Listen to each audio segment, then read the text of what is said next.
Welcome to my YouTube channel Rohit के notes. तो आज के वीडियो में हम पढ़ेंगे सर्वनाम के बारे में। तो आइए शुरू करते हैं वीडियो। सर्वनाम यानी प्रोनाउन।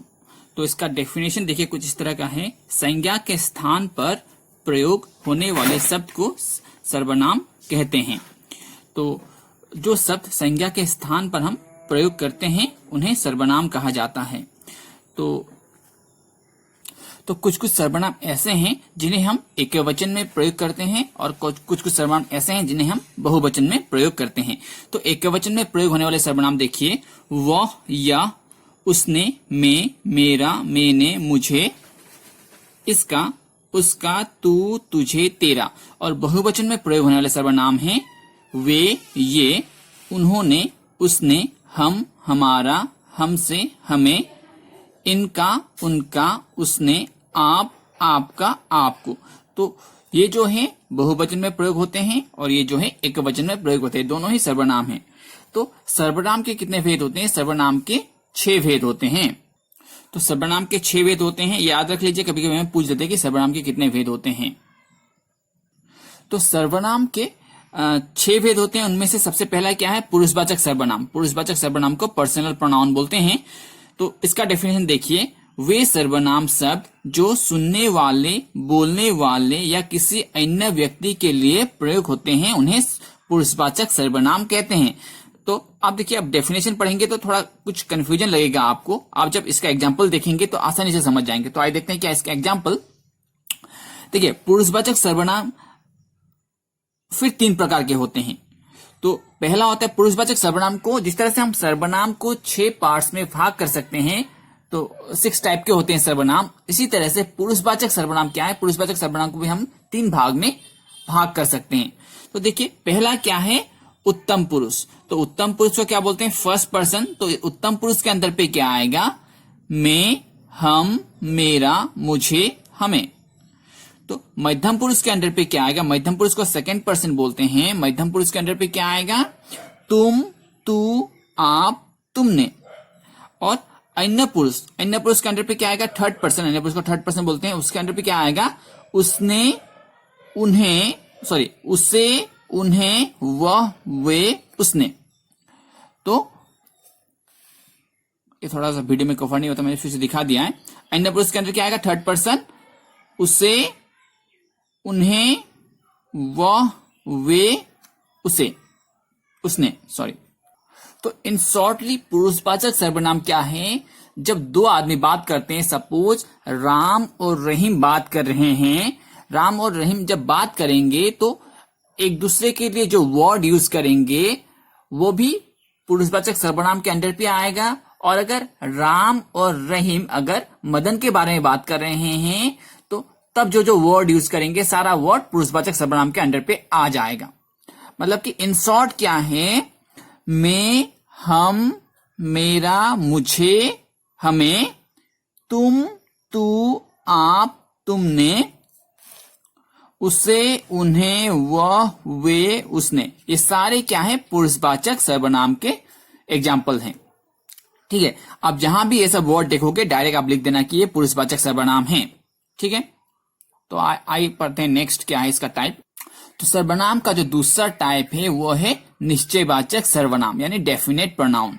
तो इसका डेफिनेशन क्या देखिए, किसी निश्चित व्यक्ति या वस्तु के बारे में प्रयोग किए जाने वाले शब्द को निश्चयवाचक सर्वनाम कहते हैं। जैसे यह, ये, वह, वे, उन्हें, इन्हें आदि। मैंने एग्जांपल दिया, देखिए, यह मेरा घर है। यह डायरेक्ट हमें डायरेक्ट पता है कि यह हम बोल रहे हैं, यह मेरा घर है। या फिर मुझे यह दीजिए, यह दीजिए। अगर हमें डायरेक्ट पता चल रहा है, डायरेक्ट अगर बोल रहे हैं किसी एक चीज के बारे में, तो वो किस में आएगा? डेफिनेट प्रोनाउन यानी निश्चयवाचक सर्वनाम के अंडर में आएगा, है कि नहीं? तो इन शॉर्ट निश्चयवाचक प्रोनाउन क्या हुआ? अगर हमें निश्चय मतलब क्या है? डेफिनेट मतलब क्या? अगर पता चल रहा है डायरेक्टली किस चीज के बारे में बात कर रहे हैं तो वो निश्चयवाचक सर्वनाम के अंडर में आएगा। तो इसके बाद आते हैं हम लोग नंबर 3 यानी अनिश्चयवाचक सर्वनाम, इनडेफिनेट प्रोनाउन। तो इसका भी आसान है। देखिए क्या है, जिस सर्वनाम से किसी निश्चित व्यक्ति या वस्तु का बोध न हो उसे अनिश्चयवाचक सर्वनाम कहते हैं। तो ये निश्चयवाचक सर्वनाम का बिल्कुल उल्टा है। तो निश्चयवाचक में हमें क्या, किसी व्यक्ति या फिर वस्तु का डेफिनेटली हमें मालूम होता है किसके बारे में बात कर रहे हैं तो वो निश्चितवाचक होगा। अगर हमें मालूम नहीं कि किसके बारे में बात कर रहे हैं तो वो अनिश्चितवाचक होगा। तो इसका एग्जांपल देखिए, दाल में कुछ काला है। तो देखिए कुछ काला है, हमें क्या काला है पता नहीं, क्या गड़बड़ है पता नहीं है कि नहीं, तो कुछ हमें डेफिनेटली पता नहीं, तो ये इसलिए अनिश्चयवाचक है। तो पेड़ के पीछे कोई खड़ा है, तो देखिए कोई खड़ा है, अगर हम लोग यहाँ पे डायरेक्ट हमें पता चलता कि पेड़ के पीछे वह खड़ा है कि नहीं, तो या फिर राम खड़ा है, हम डायरेक्ट पता चलता तो शायद निश्चितवाचक हो जाता। लेकिन हमें पेड़ के पीछे कोई खड़ा है, कोई यानी पता नहीं, तो इसीलिए ये अनिश्चयवाचक होगा। अगर हमें पता है तो निश्चयवाचक, पता नहीं तो अनिश्चयवाचक। ठीक है, तो आपको मेरा वीडियो पसंद आया तो एक लाइक जरूर करिएगा। अगर आपने मेरे चैनल को सब्सक्राइब नहीं किया तो सब्सक्राइब जरूर करिए। तो इसके बाद नंबर 4 पर देखिए संबंधवाचक सर्वनाम, रिलेटिव प्रोनाउन। तो रिलेटिव प्रोनाउन क्या है, देखिए वाक्य में दो सर्वनामों से संबंध बनाने वाले शब्दों को संबंधवाचक सर्वनाम कहते हैं, है कि नहीं। जैसे एग्जाम्पल देखिए, जितना खा सको उतना लो, जैसा करोगे वैसा भरोगे। तो देखो इसमें सर्वनाम क्या है, जितना और उतना। तो इन दो सर्वनाम को अगर एक ही वाक्य में दो सर्वनाम होंगे तो उसको रिलेटिव प्रोनाउन बोलेंगे, समझ लो। और जैसा करोगे वैसा भरोगे, तो इन दोनों को क्या क्या मतलब कि जोड़ दिया है। तो ऐसा अगर दो सर्वनाम जुड़े हुए रहेंगे तो क्या करेंगे, उसको एक के ऊपर दूसरा क्या रहेगा, एक के ऊपर दूसरा डिपेंड रहेगा, तो उसको संबंधवाचक सर्वनाम बोलेंगे। तो इसके बाद है नंबर 5 पर देखिए, नंबर 5 क्या है, तो इसका जो नंबर 5 है वो है प्रश्नवाचक सर्वनाम। प्रश्नवाचक सर्वनाम में इंटरोगेटिव प्रोनाउन। तो देखिए वे सर्वनाम शब्द जिनसे किसी भी प्रकार का प्रश्न पूछा जाता है उन्हें प्रश्नवाचक सर्वनाम कहते हैं। तो कहा जाता है, देखिए तुम क्या लिख रहे हो, तो इस पे क्या है, इस पे प्रश्न पूछा जा रहा है कि नहीं। तो हम इसमें प्रश्न कौन से वर्ड से प्रश्न पूछ रहे हैं, क्या से पूछ रहे हैं, तो इसीलिए ये प्रश्नवाचक सर्वनाम के अंडर पे आएगा। या फिर हम लिख सकते हैं कि दरवाजा कौन खटखटा रहा है, तो इसमें प्रश्न किसे पूछ रहे हैं, कौन से, मतलब जो भी WH क्वेश्चन है, WH क्वेश्चन क्वेश्चनिंग वर्ड है, अगर क्वेश्चनिंग वर्ड रहेगा सेंटेंस पे तो आप डायरेक्ट क्वेश्चनिंग वर्ड को सर्कल कर दीजिए और उसको प्रश्नवाचक सर्वनाम के अंडर पे ले आइए। तो लास्ट हमारा है, देखिए क्या है लास्ट, नंबर 6 वाला। तो इसका जो नंबर 6 है, नंबर 6 नंबर वाला टाइप है, देखिए निजानवाचक सर्वनाम, रिफ्लेक्सिव प्रोनाउन। जिन सर्वनाम शब्दों का प्रयोग अपने आप यानी स्वयं के लिए किया जाता है तो उसे निजानवाचक सर्वनाम कहते हैं। अगर आप अपने लिए यूज कर रहे हैं तो वो निजानवाचक होगा।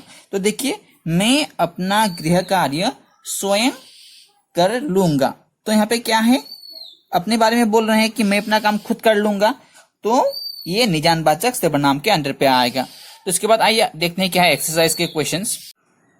तो देखिए सर्वनाम किसे कहते हैं हम लोगों ने ऑलरेडी रिसर्च कर लिया, या आप खुद कर लीजिएगा।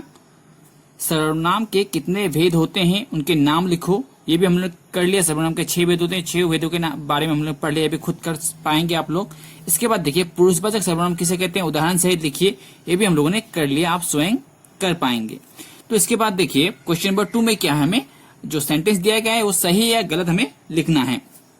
तो देखिए सबसे पहला सेंटेंस क्या है, संज्ञा के स्थान पर प्रयोग किए जाने वाले शब्द को सर्वनाम कहते हैं। तो ये सही है, तो यहाँ पे हमें एक सही का निशान लगा दीजिएगा, यहाँ पे बॉक्स से बॉक्स पे लगा दीजिएगा, ठीक है। तो इसके बाद देखिए ख का प्रश्न क्या है, ख में दिया गया है सर्वनाम के 8 भेद होते हैं, तो ये रॉन्ग है, तो हम यहाँ पे रॉन्ग का निशान लगाएंगे। सर्वनाम के 6 भेद होते हैं। तो इसके बाद क्या है, देखिए इसके बाद है सभी सर्वनाम शब्द केवल एकवचन में ही प्रयोग होते हैं। नहीं, मैंने पहले ही बताया था कि कुछ सर्वनाम बहुवचन में भी प्रयोग किए जाते हैं, तो ये क्या है, रॉन्ग है। इसके बाद देखिए बाहर कौन खड़ा है, यह प्रश्नवाचक सर्वनाम का है, प्रश्नवाचक सर्वनाम का है, तो है कि नहीं। अगर मैंने क्या बोला था, अगर हमें क्वेश्चन मार्क दिख गया तो हम क्या करेंगे, उसको प्रश्नवाचक सर्वनाम के अंडर पे लाएंगे, यानी ये क्या है, सही है। जहां भी क्वेश्चन मार्क दिखेगा तुम्हें वो डायरेक्ट प्रश्नवाचक सर्वनाम के अंदर ही चला जाएगा। तो उसके बाद देखिए वाक्य में 2 सर्वनाम से संबंध कराने वाले शब्द को संबंधवाचक सर्वनाम कहते हैं, तो ये भी सही है। अगर दो वाक्य में अगर 2 सर्वनाम से संबंध करा रहा है तो वो संबंधवाचक सर्वनाम के अंडर में ही आएगा। इसके बाद देखिए क्वेश्चन नंबर 3 में, हमें क्या करना है। क्वेश्चन नंबर 3 में निम्न वाक्य में सर्वनाम शब्द को रेखांकित करके दी गई रेखा पर लिखिए। तो निम्न वाक्य में सर्वनाम शब्द को, अभी देखिए यहाँ पे क्या है, यहाँ पे सर्वनाम क्या है इस सेंटेंस में सर्वनाम क्या है, इस सेंटेंस में सर्वनाम है वह। तो हम लोग यहाँ पे सर्कल कर दो और यहाँ पे वह लिख दो। उसके बाद दूध में कुछ पड़ा है, तो इसमें सर्वनाम क्या है, कुछ।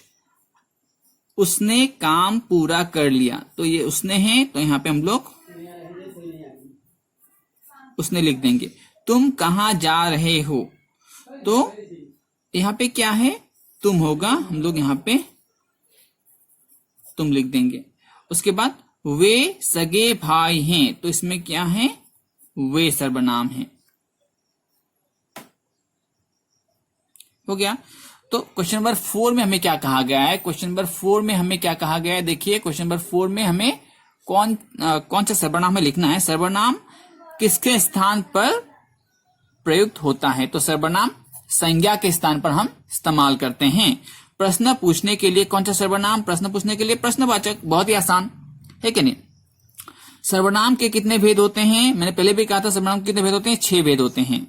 तो इसके बाद यह मेरा विद्यालय है, इस वाक्य में कौन सा सर्वनाम शब्द है, तो इसमें सर्वनाम क्या होगा, यह होगा। ठीक है। तो आपको मेरा वीडियो पसंद आया तो एक लाइक जरूर करिएगा, और अगर आपने मेरे चैनल को सब्सक्राइब नहीं किया तो सब्सक्राइब करिए। धन्यवाद।